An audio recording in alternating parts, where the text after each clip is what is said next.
Good morning. Are you Veronica Randall? Sure. And Miss Randall was previously in court and cause numbers 25 DCCR 0246 and 0247.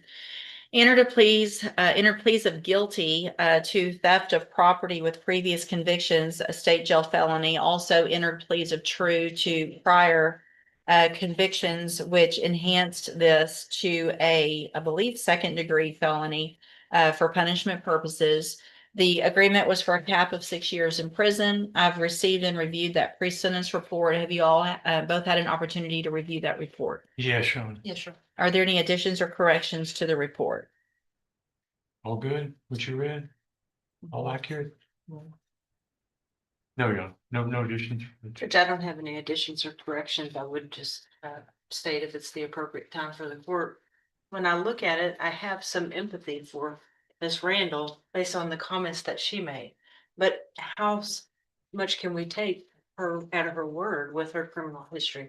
The court will recall you previously rejected 4 years in this case. So I'll defer to whatever you think appropriate. Yeah, Judge. I also have taken judicial notice of the jail incident reports. You both should have copies of those. Have you both had an opportunity to review those as well? Yes, sir. Yeah, Sean. All right, Mr. Vasquez, you may proceed with argument.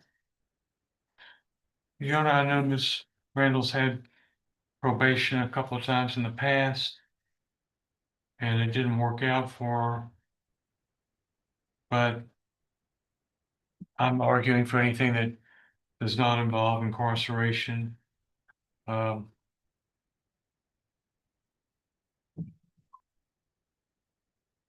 the court to just grant her probation with every condition and that the court thinks best would help her to quit offending. And in lieu of that, I mean, in the alternative, you're not asked for something less than the 6 years. If she's going to. Anything else, Ms. Malfino? Judge, I don't have any additional comments. I would just state that our agreement initially was to dismiss the new case because she already has the sequence felony priors that would enhance anything further. But if the court disagrees with that, we can visit about it after the sentence.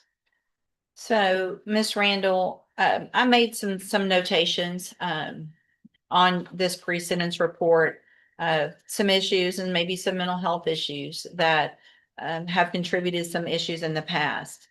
However, there's nothing in here that makes me believe that any condition you may have is what requires or makes you go out and do what you've done. Literally since 1981.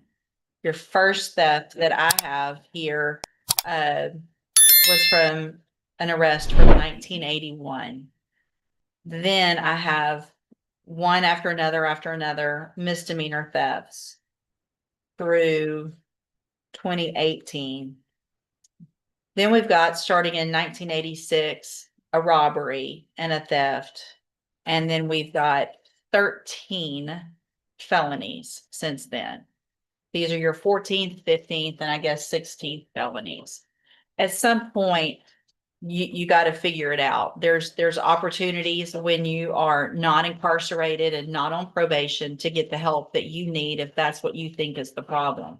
I think the problem is you just like to go steal or rob, because I mean, we've got robbery, aggravated robbery, another robbery. Anyway, so at this time, in each of your cases, I'm going to find that you entered your pleas of guilty freely and voluntarily. Find that you also entered your pleas of true to those prior convictions freely and voluntarily.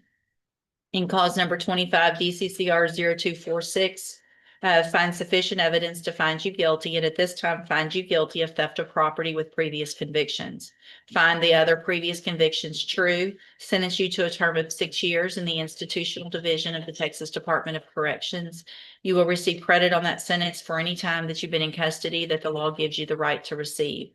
In cause number 25 DCCR 0247, I'm also going to find sufficient evidence to find you guilty, find those prior convictions true, sentence you to a term of 6 years in the institutional division of the Texas Department of Corrections.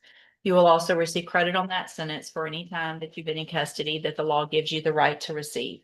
These cases will run concurrently, which means together at the same time. I will sign a dismissal in clause number 25 DCCR 1686 as part of this agreement. I'm handing you the trial court certifications in each of your cases that shows that these were agreements that I followed, and so you've waived your right to appeal. I also handed you a written admonishment regarding your ineligibility to possess a firearm or ammunition. Because of the judgments entered against you, you're ineligible under Texas law to possess a firearm or ammunition. Possession of a firearm or ammunition could lead to charges against you. Firearm is a legal term, and you should read that written admonishment I provide you to see what devices qualify as a firearm. If you have questions about the laws that make you ineligible to possess a firearm or ammunition, or about how long that lasts, you can talk with Mr. Vasquez. Right, ma'am, you can go back with the bailiff. Thank you. And just like that, 4 decades of history catches up to her. No appeal, no probation, just 6 years to think about what the judge called just liking to steal. Was the 6-year sentence too harsh? Or did her massive 16 felony history make it inevitable? Drop a sub if you want to see more legal breakdowns like this, and I'll see you in the next one.